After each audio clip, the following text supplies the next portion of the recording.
লোক 50 জন, সময় 15 দিন, আমার কত দিন চলবে? 25 জনের কত দিন চলবে? 25 জন এইটা দেওয়া আছে। আমার এইটা কত দিন চলবে?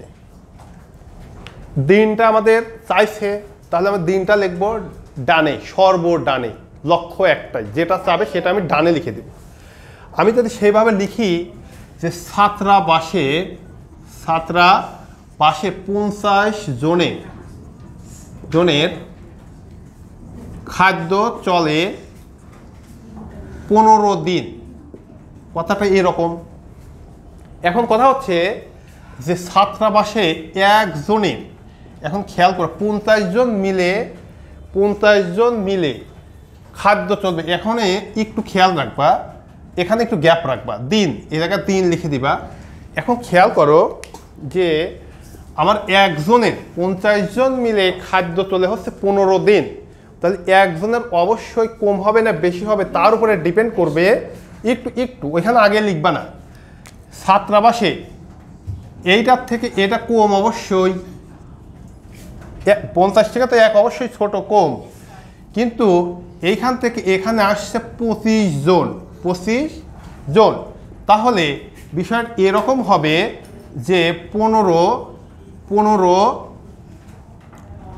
ভাগ না 15 গুণন হচ্ছে 50, একজনের বেশি হবে। কেন বেশি হবে মনে রাখবা, শ্রমিক যেমন 10 জন মিলে একটা কাজ 5 দিনে করতে পারে, ওই একই পরিমাণে কাজ যদি আমার একার করতে দেয় আমার অবশ্যই সময় বেশি লাগবে না। লক্ষ্য রাখবে এখানে যে 50 জন মিলে খাদ্য চলবে হচ্ছে 15 দিনের। ওই খাদ্য যদি আমি একদিন ধরে একজন মিলে খাই তাহলে আমার বেশি দিন খেতে পারবো না আমি। দেখো গুণ হয়ে গেছে। এবার তার থেকে 25 জন, একের থেকে 25 কি হবে? বেশি হয়ে গেল। এখন আমি একা মিলে 15 দিনের যে খাদ্য 50 জনের আমি বেশি দিন ধরে খেতে পারবো, 15 দিনের থেকে বেশি খেতে পারবো। এখন চলে আসছে আমার একজন মিলে আমি খাচ্ছিলাম, সুখে শান্তিতে দিন কাটতেছিল। এবার চলে আসছে 25 জন লোক, তাহলে ধরো আমি একটি খাবার 1 মাস ধরে খাবো, টার্গেট নিছি। এখন 25 জন লোক চলে আসছে এই মুহূর্তে, আমি কি 1 মাস ধরে খেতে পারবো? ওই খাবার আমার বড়দের 2-3 দিন চলবে।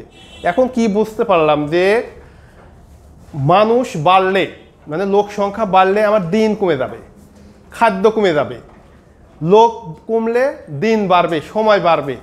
ধরো তুমি বাজার থেকে 1 কেজি আপেল কিনে আসছো, তুমি একা খাবে হচ্ছে 7 দিন ধরে। কয়দিন ধরে? 7 দিন ধরে খাবার, 7 দিন ধরে খাবার টার্গেট নিছো একা। এখন দেখা গেল তুমি খাবার খাইছো কয়দিন? 5 জন লোক অলরেডি চলে আসছে।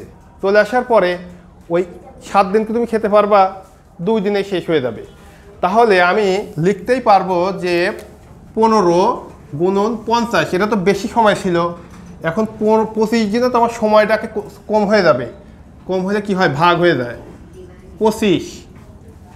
এখন দেখো একটু কাটাকাটি, 25কে 25 দুগুণ 50 অর্থাৎ 30 দিন। এখন একটু লক্ষ্য করো, এই যে 25 জনে 30 দিন ধরে খাবার খাইছে, তাহলে একদিনে অবশ্যই কি হয়েছিল? বেশি হয়েছিল। তুমি যদি এটা দ্বারা গুণ করো, অবশ্যই 30 থেকে বেশি দিন হবে। এটা মনে রাখবা যে একই পরিমাণে খাদ্য লোক সংখ্যা যদি বাড়ে তাহলে সময় কম লাগবে, যদি ওই পরিমাণ খাদ্যে লোক সংখ্যা কমে তাহলে বেশি দিন ধরে খাবার পারবি। উঠাও।